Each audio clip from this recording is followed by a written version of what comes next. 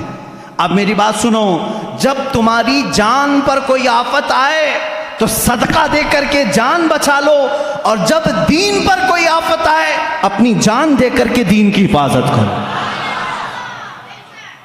ایمان اور دین کے لیے اب کیا چیز دینا ہوگا؟ جان دے کر کے اپنا دین بچاؤ۔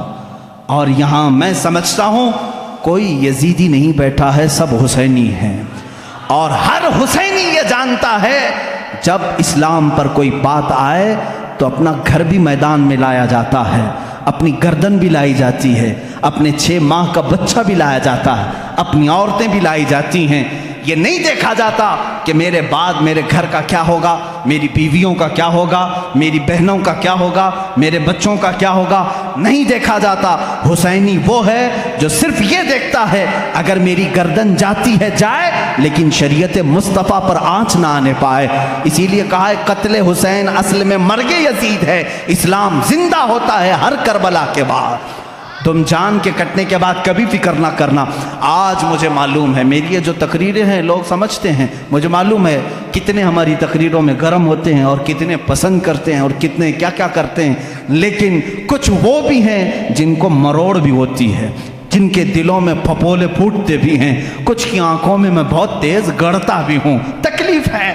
وجہ مجھے بھی معلوم ہے اور آپ کو بھی معلوم ہے، لیکن یاد رکھو اگر ان ظالموں نے کبھی ایسا وقت میرے اوپر لایا، قید کر دیا، سولی پر چڑھایا، پھانسی بھی دے دی، میں بخوشی اس پھانسی کو چوم کر کے قبول کروں گا، اس لیے کہ اللہ میرے ساتھ ہے، رسول کریم صلی اللہ تعالیٰ علیہ وسلم کی شریعت میرے ساتھ ہے۔ صرف میرا یہی کہنا ہے، اے اللہ موت آتی ہے تو ایمان پر آئے، لیکن ان ظالموں کے لیے ہمارا ایمان کہیں سودا نہ چلا جائے، کہیں بیچنے میں نہ آ جائے۔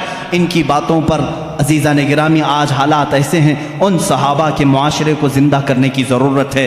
وہ صحابہ اپنی جانیں کیسے قربان کیے۔ ایک جوان ہے، ایک جوان یہودی کا بیٹا ہے، یہودی کا بیٹا ایک بار جلوہ رسول کو دیکھا فدا ہو گیا، باپ مارنے لگا، کہا دوبارہ جانا مت، کبھی جانا مت۔ نوجوان ہے، باپ نے کہا دوبارہ کبھی جانا نہیں محمد کو دیکھنے کے لیے، لیکن وہ حسرت کہاں سے جائے جو ایک بار جلوہ رسول کو دیکھ لے۔ جس کا دل بدلنا ہوتا ہے مولا بدل چکا ہوتا ہے۔ یہودی گھر میں ہے، باپ نے زنجیریں باندھ دی ہاتھ پر پیروں پر، ماں نے بھی سختی کی، دروازے بند رکھے جاتے۔ اس حال میں اس نوجوان کو بیماری پکڑ لی، گھر سے باپ بھی نہیں بھیجتا، ماں بھی نہیں بھیجتی، بیمار ہو گیا، زنجیریں کھولی، اکلوتا بیٹا تھا یہودی ماں باپ کا، لیکن کٹر دشمن رسول تھے، نہیں جانے دیتے تھے۔ نوجوان بیمار ہو گیا، بیمار کا علاج بھی کرایا گیا، حکیم آئے، طبیب آئے، لیکن بیماری بڑھتی ہی گئی، اس لیے کہ یہ وہ بیماری ہے جس کا علاج بھی نہیں ہے۔ اعلیٰ حضرت رضی اللہ تعالیٰ عنہ نے فرمایا ہے، جان ہے عشق مصطفیٰ روز فزوں کرے خدا، جس کو ہو درد کا مزہ ناز دوا اٹھائے کیوں، پھر کے گلی گلی تباہ ٹھوکریں سب کی کھائی کیوں، دل کو جو عقل دے خدا تیری گلی سے جائے کیوں۔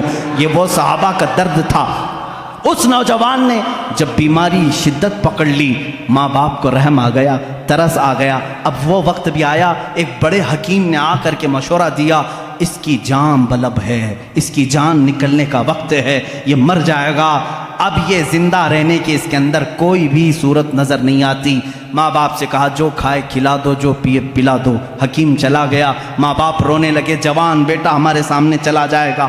اس کے پاس آئے، پوچھنے لگے بیٹا اتنا بیمار ہو گیا، معاف کر دے، ہم نے تیرے ساتھ سختیاں کی تھی، لیکن تو خوش ہو جا، تو کیا چاہتا ہے، کیا کھانا چاہتا ہے، کیا پینا چاہتا ہے؟ اس نوجوان نے کہا ایک بار محمد عربی کا چہرہ دیکھنا چاہتا ہوں صلی اللہ تعالیٰ علیہ وسلم۔ وہ ایمان لایا ہوا نہیں ہے، ایمان لایا ہوا نہیں ہے۔ اس باپ نے کہا اس کی تو حد ہو گئی، مرنے کے قریب آیا پھر بھی کہتا ہے اس کو دیکھوں گا۔ ماں نے روتے ہوئے کہا ایک بار تو بیٹے کی مان لو، کہہ دو محمد صلی اللہ علیہ وسلم کو دیکھنے کی اجازت دی جائے۔ وہ یہودی کہلا بھیجا ایک صحابی کے ذریعے کہ جاؤ محمد صلی اللہ علیہ وسلم سے کہہ دو میرا بیٹا بڑا بیمار ہے، ایک بار وہ میرے گھر آئیں، وہ دیکھنا چاہتا ہے مرنے سے پہلے۔ حضور صلی اللہ تعالیٰ علیہ وسلم، صبح کا وقت تھا، فجر کے بعد کا وقت تھا۔ حضور صلی اللہ علیہ وسلم سے جیسے ہی اس نے آ کر کے کہا اپنے صحابہ سمیت کہے چلو ہم اس کو دیکھنے کے لیے نکلتے ہیں۔ اللہ کے نبی صلی اللہ تعالیٰ علیہ وسلم تشریف لائے اور اس یہودی کے گھر میں جب بستر کے قریب گئے، اللہ اس کی جان میں جان آ گئی۔ وہ جو بیمار، وہ جو کمزور، اپنے جسم کو حرکت نہیں دے سکتا تھا، اللہ کے نبی کو اپنے سرانے کے پاس دیکھ کر کے مسکرا پڑا، چہرے میں جان آ گئی اور حضور کو دیکھتا رہا۔ میرے آقا صلی اللہ علیہ وسلم نے فرمایا اتنی تاخیر کس بات کی، کیا اب بھی مجھے آخری رسول نہیں تسلیم کرو گے؟ اس نے کہا لا الہ الا اللہ محمد الرسول اللہ۔ میرے آقا صلی اللہ تعالیٰ علیہ وسلم نے اپنا دست مبارکہ اس کے چہرے پر رکھا تھا۔ میرے آقا کے جسم اقدس کی، دست اقدس کی ٹھنڈک پہنچی اور روح قفس عنصری سے پرواز کر گئی، وہ صحابیت کے مقام کو پہنچ گئے۔ جانتے ہیں کیسا صحابی؟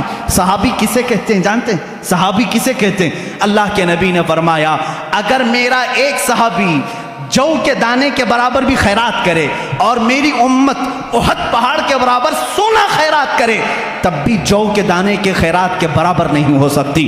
صحابی کے مقام کو پوری امت نہیں پہنچ سکتی۔ ارے چلو پیر پیرا میر میرا شیخ عبد القادر جیلانی سے پوچھیں، سرکار غوث اعظم سے پوچھیں، آپ بتائیں صحابی کا مقام بڑا ہے یا غوث کا مقام بڑا ہے؟ ہم تو غوث کہتے ہیں نا شیخ عبد القادر جیلانی کو۔ غوث پاک نے کیا کہا؟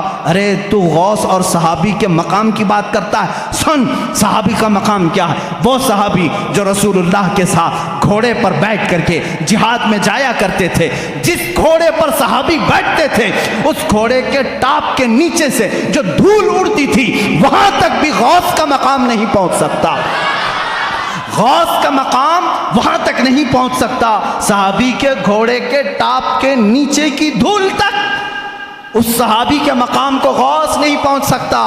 اور غوث ہزاروں عبادتیں کر چکا ہے، ہزاروں ریاضتیں کر چکا ہے، لیکن آؤ اس جوان صحابی کے مقام کو تو دیکھو۔ صبح کے وقت میرے آقا تشریف لائے ہیں اور چند منٹوں کے بعد انتقال بھی ہو گیا ہے، اور صحابیت کا مقام اور حد یہ ہے کہ پوری زندگی میں ایک نماز پڑھنے کا بھی وقت نہیں آیا۔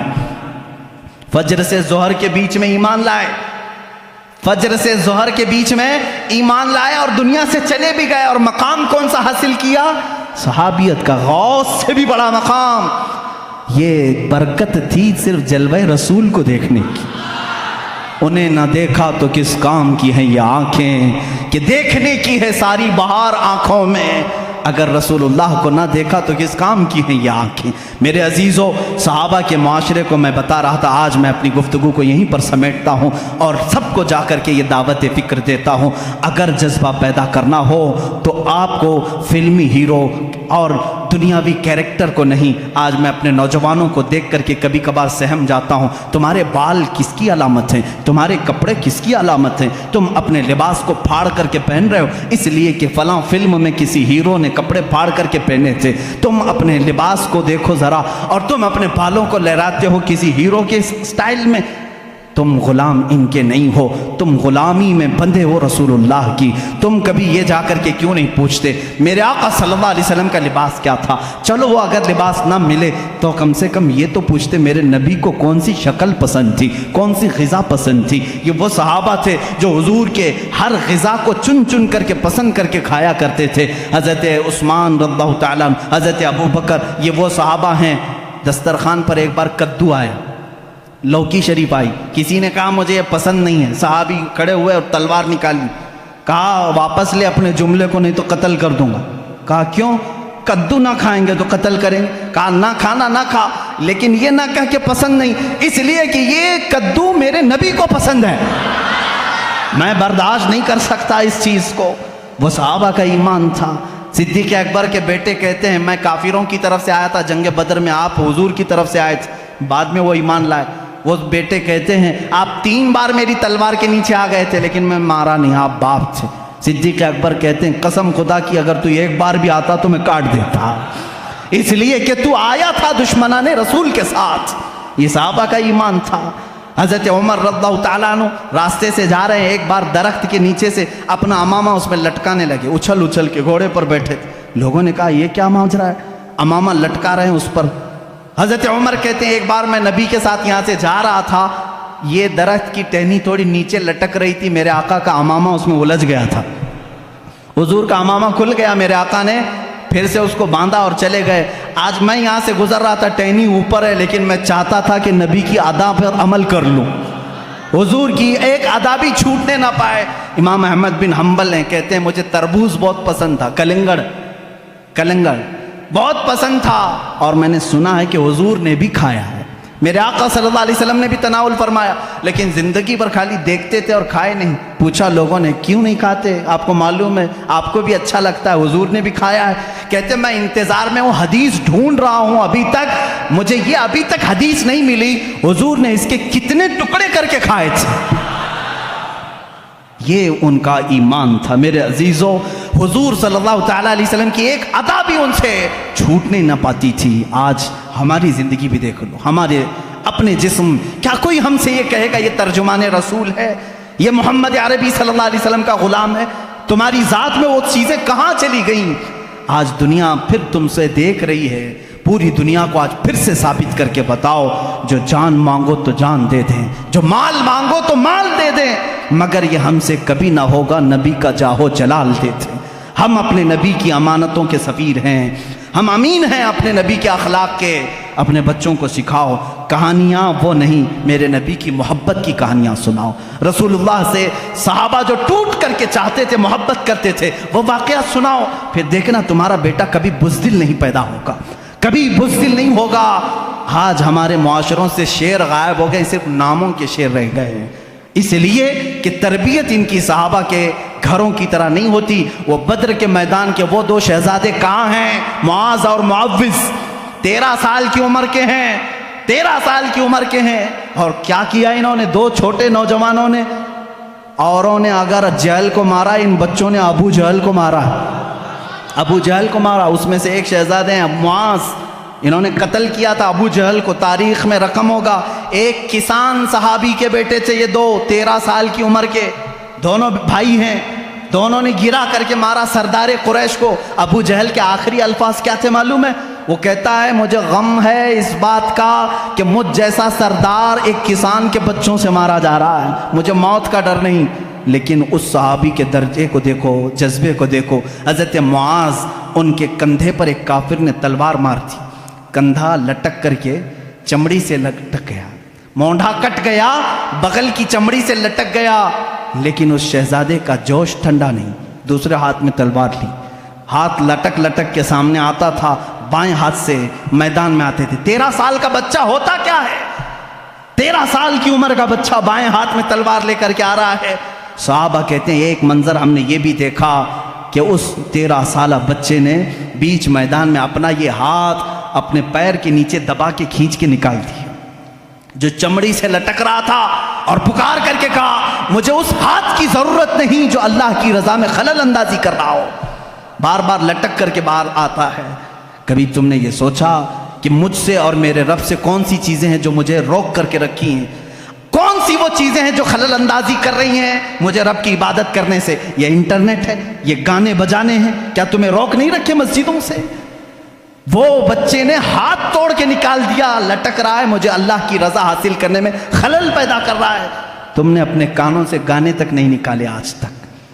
آج میں سمجھتا ہوں اس محفل میں عہد کر کے جاؤ، یا رسول اللہ میں ٹوٹ کر کے آپ سے محبت کرتا ہوں، میں اس جماعت میں ہونا چاہتا ہوں قیامت کے دن جس جماعت کو میرا مولا یہ کہے یہ وہ امت کے غیور نوجوان ہیں جنہوں نے اپنے کانوں کو دنیا کے گانوں سے بچایا تھا، دنیا کے نغموں سے بچایا تھا۔ اے نوجوانوں، غلیظ گانے سننا چھوڑ دو، غلیظ باتیں سننا چھوڑ دو، غلیظ معاشرے میں بیٹھنا چھوڑ دو، زبان کو پاک کرو۔ کیا ہوگا اس کا اجر؟ قیامت کے دن ان کو مولا فرمائے گا یہ سب کو لاؤ، یہ صرف نعت رسول سنتے تھے، قرآن سنتے تھے، ان کو لاؤ یہ گانے نہیں سنتے تھے۔ اللہ فرمائے گا اپنے نبی داؤد علیہ السلام کو کہا کہ ان کو سناؤ آپ اپنی زبان سے، ان کی زبان سے جو سنیں گے 100 سال تک سنیں گے۔ اللہ پوچھے گا اے بندو کیا خوش ہو گئے؟ وہ کہیں گے مولا اور سننا چاہتے ہیں۔ محشر کے دن پھر اللہ رب العزت جنت میں ان کو داخل کرنے کے بعد حوران جنت سے کہتا ہے اب تم اپنی آواز سے ان کو نغمے سناؤ۔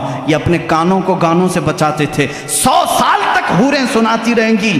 بعد میں مولا پوچھے گا اے بندے سیراب ہو گئے، خوش ہو گئے؟ اپنے کانوں کو تم نے دنیا میں بچایا تھا، آج میری جنت کی حوروں نے تمہیں نغمے سنائے ہیں، خوش ہو گئے؟